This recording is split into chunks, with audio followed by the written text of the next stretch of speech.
మాట్లాడతాను కలెక్టర్తో మాట్లాడి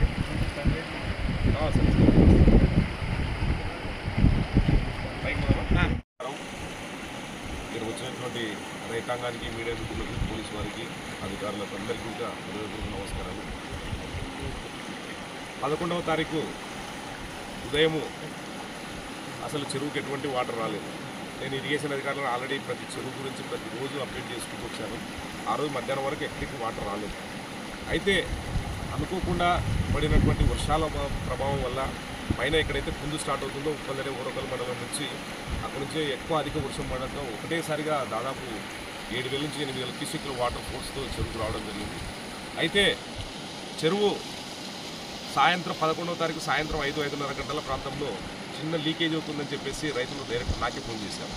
ఇదే జలకనూరు గ్రామానికి సంబంధించి, కాజుపేట చిత్రపల్లికి సంబంధించి ఫోన్ చేసి, సార్ చెరువు అయితే చిన్న హోల్ పడుతుందంటే నేను అప్పటికప్పుడు ఎంఐ అధికారులను అప్రమత్తం చేసి ఈ గారిని అందరినీ కూడా తీసుకొని ఇక్కడికి రావడం జరిగింది. వారితో పాటు నేను కూడా రాత్రి 10 గంటల వరకు వచ్చాము. అయితే మనకు దీనికి ఉన్న డిసడ్వాంటేజ్ ఏంటంటే ఇది 0.5 TMC దాదాపు 5,000 ఎకరాలకు సాగు చేయించేటువంటి రిజర్వాయరు. దీనికి ఇంతవరకు కనీసం అప్రోచ్ ఛానల్ రోడ్డు కూడా లేదు. అంటే ఏదైనా విపత్తు జరగరాని జరిగితే మనం మెటీరియల్ తెచ్చుకోవడానికి కానీ, మనం డబ్బు చేసుకొని ఈజీ చేసుకోవడానికి కానీ లేనటువంటి పరిస్థితి.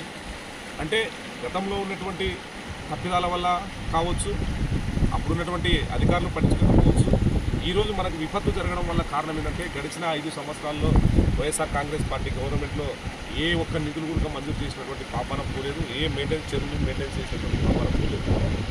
ఈరోజు ఏదైతే ఈ చెరువుకు షట్టర్ల రిపేర్కు దాదాపు 6 లక్షల రూపాయలు మాత్రం ఇచ్చి ఓన్లీ రైతులకు నీళ్ళు ఇవ్వడానికి షట్టర్స్, స్లీవ్స్ అంతా బాగు చేసి ఇచ్చడానికి కార్యక్రమం చేసాం.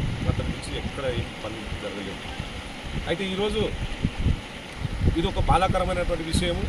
అయితే దీన్ని జిల్లా కలెక్టర్ గారు కానివ్వండి, ఇరిగేషన్ మినిస్టర్ గారు కానివ్వండి, ముఖ్యమంత్రి దృష్టికి తీసుకెళ్ళాం. ఖచ్చితంగా దీన్ని ఫస్ట్ 23 లక్షల నుంచి 25 లక్షలు అనుకున్నాము. కాకపోతే అది దాదాపు 40 లక్షల వరకు పోయేటువంటి ఉంది. అది లోపల మొత్తం అంతా కూడా మనం ఇక్కడ చూసుకున్నట్లయితే ఈ ప్రదేశం అంతా కూడా రింగ్ బండ్ వేయాల్సి వస్తుంది.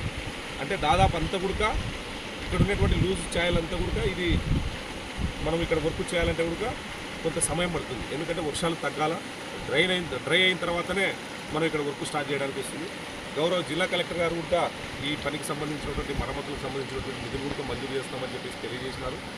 సంబంధిత ఇరిగేషన్ మినిస్టర్గా పంపించడం జరిగింది. ఈరోజు ముఖ్యమంత్రి గారు వీసీ ఉంటుంది.